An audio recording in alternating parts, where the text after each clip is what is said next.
أرياف بلادنا الجميلة بتلاقي الخضار في كل مكان، والبيوت البسيطة والتعاون الجميل بين أهل البلد.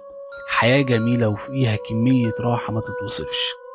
بس كل ده بيتقلب فجأة بعد المغرب لهدوء تام وسكون مرعب.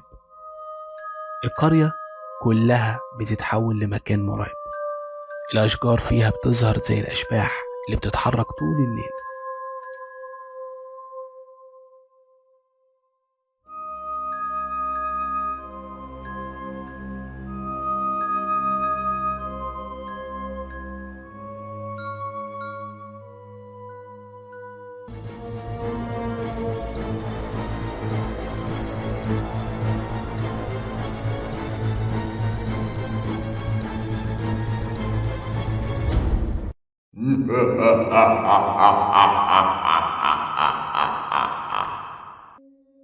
في ريف مصر الجميل، وتحديدا في أواخر التمانينات، وفي هدوء الليل والضلمة مغطية الشوارع، الكهرباء كانت نادرة والمصابيح في البيوت قليلة. الناس كانت بتنام بدري، يصلوا المغرب ويصلوا العشاء ويناموا. بس كان في عم سيد الغفير، راجل معروف بالجدعنة والشجاعة، عمره ما خاف من حاجة، لا بني آدم ولا حتى كلب شارع. كان قاعد بالليل عند مدخل البلد، وفجأة لمح من بعيد خيال واقف عند مدخل البلد. خيال واقف ساكن، لا بيتحرك ولا بيقرب. قام عم سيد ونادى: مين اللي واقف هناك؟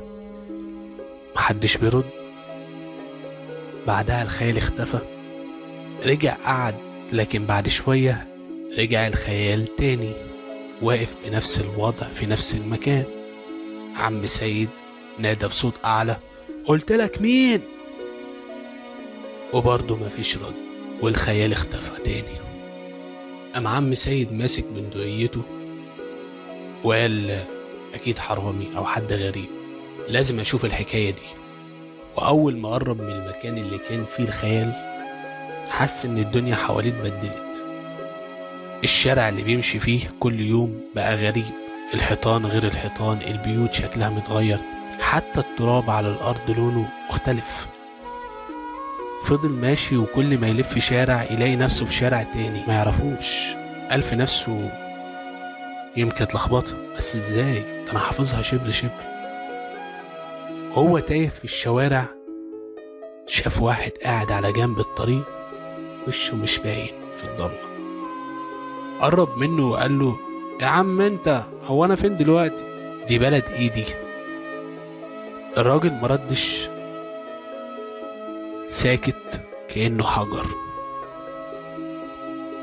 عم السيد اتضايق، ازاي اكلمه ما يردش عليا؟ راح قايل له بصوت اعلى وهو رايح له: يا عم رد عليا، انت مش سامعني؟ الراجل ما اتحركش، بس عم سيد لما قرب منه لمح حاجة غريبة. رجل الراجل مش رجل بني ادمين، كانت رجل معزة سودة كلها شعر. ساعتها عم سيد الدم اتجمد في عروقه، وعيونه وسعت، وصرخ ورجع يجري من غير ما يبص وراه. وفضل يجري، والبلد حواليه بتتشوه، البيوت بتتحرك، الشوارع بتلف، النجوم فوق منه بتدور، كأن الدنيا بتتحرك حواليه. فضل تايه في الشوارع والبيوت والأماكن اللي أول مرة يشوفها في حياته لتاني يوم، لحد لما الشمس طلعت. لقى نفسه تاني يوم في قرية تانية بعيدة تماما عن قريته. وبالصدفة وهو هناك وهو راجع شاف غفير صاحبه، فقعد معاه شوية وحكاله اللي حصل. صاحبه بصله بهدوء وقال له: يا عم سيد، توه خدك. عم سيد ما سمعش الكلام، فسأله تاني: ايه؟ قال له: التوه خدك. فسأله: ايه التوه ده؟ توه ايه؟ رد صاحبه وهو بيبص حوالين منه وكأنه خايف حد يسمعه، قال له: يا عم سيد، التواه، ما تعرفش التواه؟ رد عم سيد قال له معرفش التوه. ايه لا التوه دي؟ قال له ده عفريت بيغير الشوارع ويخليك تفضل ماشي لحد ما تتوه، ما بيرجعكش الا لما هو يحب او يسيبك زي ما حصل معاك. عم سيد قال له يعني الراجل اللي انا شفته ده كان هو التوه؟ رد عليه صاحبه وقال له التوه ما بيظهرش، انت ظهر لك اتنين يا عم سيد. التوه بيظهر تأثيره بس لما تلاقي نفسك ماشي في شوارع غير الشوارع والبيوت غير البيوت وفي مكان تاني وعمال تايه بين البيوت والشوارع، ده التوه. لكن اللي انت شفته ده واحد تاني يا عم سيد. عم سيد قال يا وجعت السودة، بقى أنا جبلت عفرتين في ليلة واحدة؟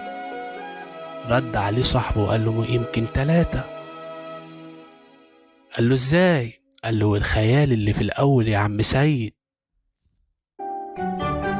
لحد هنا أنا خلصت حكايتي، لكن حكايات القناة ما بتخلص، معانا حكايات كتير وأجمل وأجمل وأجمل. لو حابب النوع ده من القصص تابعنا واعمل اشتراك بالقناة، ولو عجبتك القصة دي اعمل لنا لايك وما تنساش تعلق وتقول لنا رأيك في القصة علشان نطور المحتوى بناء على رأي حضرتك.